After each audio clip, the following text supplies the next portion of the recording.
let's start with your playing career first, and then we'll kind of make our way to broadcasting and then to the Heat. Love the Jersey connection. We were just talking. Yeah. You went to CBA. A bunch of my best friends went there. So you played high school ball there. You have offers from high major schools. You go to Virginia. You set records. You're undrafted. You go to the NBA, play, again, 11 years, started with the Jazz.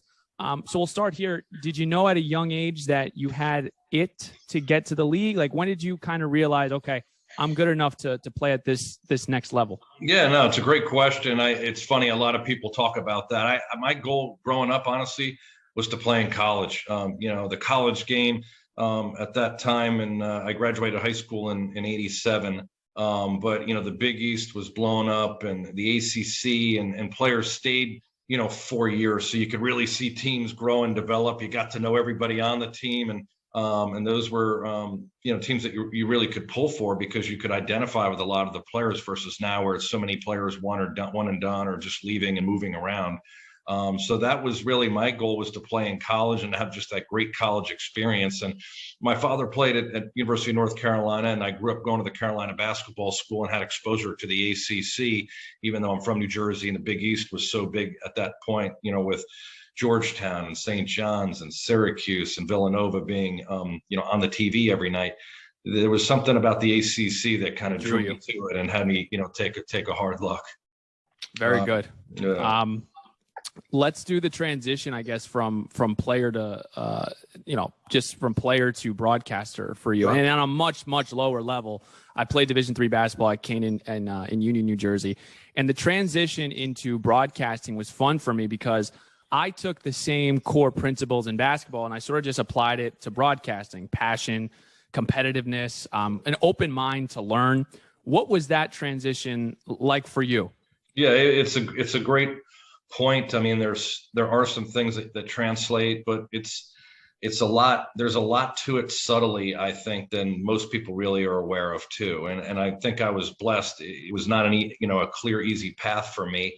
I did an internship in the Heat, actually, even though I wasn't playing there at the time. Ted Ballard, who's the executive producer, wound up setting up this internship for me while I was still in the NBA towards the end of my career. And I actually did 2 games with Eric Reed. It's like crazy. And he took time out of his, summer schedule to come into the arena, and we broadcast 2 games he had previously, done with another analyst. Sure. And with no sound. And he and I did those games together, and I was able to make like a reel. And ultimately, a couple of years later, when I had settled down here in Miami after I retired, I got a call from the Heat looking for a radio analyst. Yeah. And I transitioned initially into radio, and radio is really, really interesting because you have to learn how to be quick in your thoughts, because all you have is that time when the ball goes through the basket to when it gets over half court, and then you got to defer back to the play-by-play guy because people need to hear the action; they can't see it. Mm-hmm. So I learned how to be quick in my thoughts. I learned that skill. Then I had the opportunity to do some studio TV, which was great because then you learn to be on camera and how to turn your head and look at the different cameras and make eye contact and some of those subtleties. Have people in your ear and an earpiece talking to you while you're actually, providing analysis, which is very difficult because everyone's first reaction is when someone's talking to you is to stop and listen. And you can't do that. You have to continue to speak and be able to make a clear thought. Yeah, a clear thought while someone's, barking at you. And then ultimately I was able to get the job 4 years ago to be the game broadcaster with Eric Reed. And that's been just a joy and a real pleasure. I love being part of the game broadcast and being able to articulate for fans what I'm seeing as a former player. The how and the why is kind of what I try to do. I don't, I try to point out why players are getting open or why things are happening defensively that, make it relatable to people maybe who didn't even play the game. And then for people like yourself who have playing experience to try to point out some of the more, complex or sophisticated things as well. That's always the hardest thing. And with John Crotty with us, because and you, again, a much lower level being on Division III, but you're at the NBA level. I think sometimes it's really hard for these guys to step into a mic and basketball is like another language. Like when you're talking about Xing out to the corner and doing these different things, like people are like, what? So you really kind of have to, I hate to say dummy it down, but you kind of have to have a feel for kind of making it this universal language. Right. And that's one of, I think, the skills that the best color commentators have. You and Eric do a fantastic job. And my next question for you was, it feels, at least, or it hears, or it sounds like you guys really enjoy being with each other. Yeah. How much do you think that really helps a broadcast as far as entertainment wise, that you guys generally like being around each other? Yeah, I think chemistry is important in everything, right? I mean, as a former player, how much chemistry can mean on a team. I think in a play-by-play and an analyst duo, the chemistry is equally as important. I think, Eric is amazing because he's been doing it now for 34 years, but his passion and enthusiasm is incredibly real and still has it for every game. His preparation's amazing. So, when I sit down next to him, he's like, let's go. He's super excited. And for me, it's natural as well. I still think of myself at times as a player and have that opportunity to, project myself down there. And I love the rush of, the pregame and getting ready. When the anthem's starting to go, I still get, the bumps on the back of my neck there and the hair raising up, ready to go. So it's really, I think, important to have chemistry too, because, we are able to look at each other and have real conversations that I think also, bridge the action on the floor and allow people, inside, some of the great stories that we tell, because we are, around the coaches and the players, and we know, and I have relationships with, some of the opposing coaches and players, and, we're able to articulate that in a way, again, that, allow people more inside the game and the personalities. And I think it just makes the broadcast more interesting. John Crotty with us, really good spot. Couple more left with him. I'm also very curious about this. As an ex-NBA player, I want to hear this. In 2022, what is your take on current players saying how drastic the skill level is between the old and the current? Because you're not like old, you're not like new, you're kind of in that middle ground. Yeah. When the old players saying that the toughness level was at a whole different level, you know what I'm saying? Like, I can already hear my dad telling me, if Steph Curry played against the bad boys, he'd put not, hand check, all this kind of stuff. Where do you fall between this? Because I look at a guy like Tyler Herro and I'm just like, the skill of this guy is just unbelievable. No, it's a great point. The skill level right now is off the charts. And to me, what's really interesting is it's not just, in the past, maybe you would have 2 or 3 guys on the floor with the skill level on each team. Now it's like all 5 guys, or at least 4 of the 5 guys have the ability to stretch the floor as shooters, handle the basketball, pass the ball. So I think the skill level really is at an all-time high, but much of that is because of the rule changes, which I think have been very beneficial, meaning freedom of movement, allowing players to cut, move, and handle the ball and create space, because that allows them to be able to execute those skills. Sort of in the era that I played, and you just referenced the bad boys. I mean, you were physically, you couldn't get into the lane without getting hit and held and grabbed to the point where it was allowed a lot, or you had to protect yourself because you could really get hurt. So what happens is as a smaller player, a lot of your skills and your quickness and your ability to create that space was negated. I mean, the best example I always tell is my first year in the league.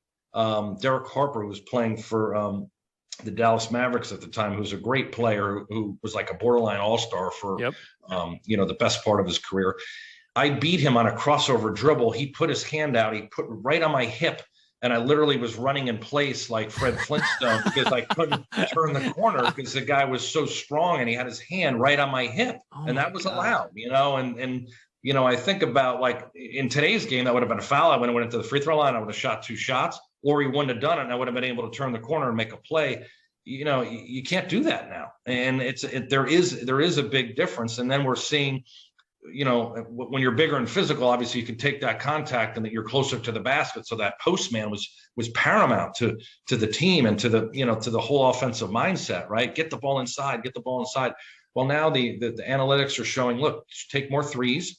You get that extra point. And it's if you put guys out there that can shoot it obviously makes a difference. And we're seeing a lot of the smaller players who were skilled change the game by getting further away, like a Steph Curry, like a Damian Lillard. And it's fun to watch. Look, I appreciate it being a guard too, and the skills that these guys show.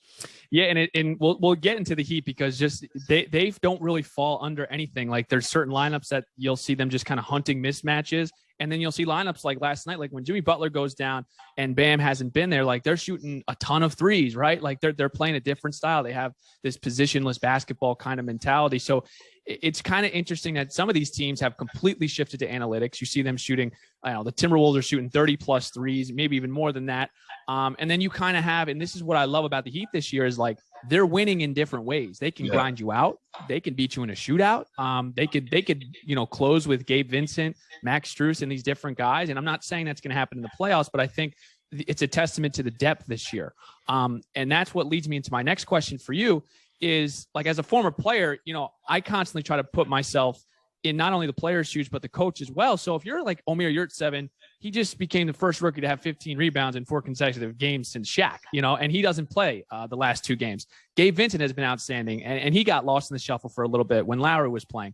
Take me through the challenges to having to look at guys and be like, it's not that you're playing bad. It's just the Bams of the world and Jimmy, they're back and they're healthy. It's a part of the game. It's, very frustrating when you're a rotation player, who's coming off the bench, or a guy who's right on the cusp, who typically doesn't play, but has gotten playing time and has been very successful. I think it goes to having to be mentally very strong. And that to me is a toughness component, and the Heat attract that type of player. But it's really overall at the high level, it's about what's best for the team. And when you come here, you have to know, I'm buying in. I'm going to have to give a little bit of myself, and it's about winning. It's about trying to be the best team we can be, and everyone has to sacrifice. And unfortunately, at times, somebody like Omer, someone like Gabe, they're gonna go to the bench. But you see that their qualities are so valuable for a guy like Gabe Vincent to not play against Philadelphia and then come out and play against Toronto and be a starter and compete and make great plays to help the team win, and do the same against Portland recently with Lowry out. That just shows his continued development, the coach's trust in him. It's awesome to see. And if for whatever reason it doesn't work out in Miami, and I hope it does for him, there are going to be teams lining up to get Gabe Vincent because of what he's shown and the fact that he is an unselfish player and willing to compete to win. And it is so rare. I mean, you look at organizations, it is so rare to have that sort of, Spo says sacrifice isn't easy. Sacrifice isn't easy unless you're the one doing it, or it is easy. You know what I'm saying? So it's, there's a lot of Spoisms. You got to stay on top of those. Come on. There is. I do. So the last 2 I'll do with you, and I know it's kind of a tough question, and don't feel like I'm throwing you on the spot, but the most impressive Heat player this season, in your opinion, has been blank, and why? And you can go in so many different directions. You could say Tyler, you could say Caleb Martin, you could say Gabe Vincent. Take it away, John Crotty. Yeah, I mean, I think the guy who really jumps out at me is Tyler. I mean, Tyler, last year after a fantastic rookie year, he had a sophomore year that he was good at times, but it was bumpy. He had some injuries. He maybe took a step back or 2 in a few areas, and maybe mentally wasn't as strong as he is now. But he worked hard. He had a full off season, came back, and I'm telling you, his game to me is incredible. It's one of the most polished offensive games I've seen. And to be such a young guy and have it be that polished is impressive. He can get to the rim with either hand now. He can finish with some touch. I think that was an area he was lacking when he first came in the league. It's always been good off the dribble in terms of a pull-up jump shot, but he's just outstanding now. He doesn't rush. He's very composed. He gets to the spots he wants, has that ability to create there. And that's what the great ones do to avoid being double teamed. So he'll always have the ability with the ball in his hand to make plays down the stretch at the end of quarter or game situations because of that skill. And then he's really can stretch the floor as a catch and shoot 3-point shooter. Initially, he wasn't as good at that. He was better off the dribble, but now he can catch and shoot as well. So he's a true 3-level scorer. And then this year, what he's done is he's learned how to draw fouls more effectively. So he's going to get to the free throw line, and that'll make him a more consistent scorer. And to me, he's the runaway 6th man of the year as long as he stays healthy. The amount of points he's scoring a game, about 21. We've seen his ability to show court vision and make plays as a passer too. Yep. And then he's become more competitive defensively and understanding how to be a more well-rounded player. And he's just such a worker. He's not a guy who's going to sit back and pound his chest and tell everyone how great he is. He just keeps putting the work in. And then when he steps out between the lines, he's incredibly confident. And you have to be that way if you want to be great.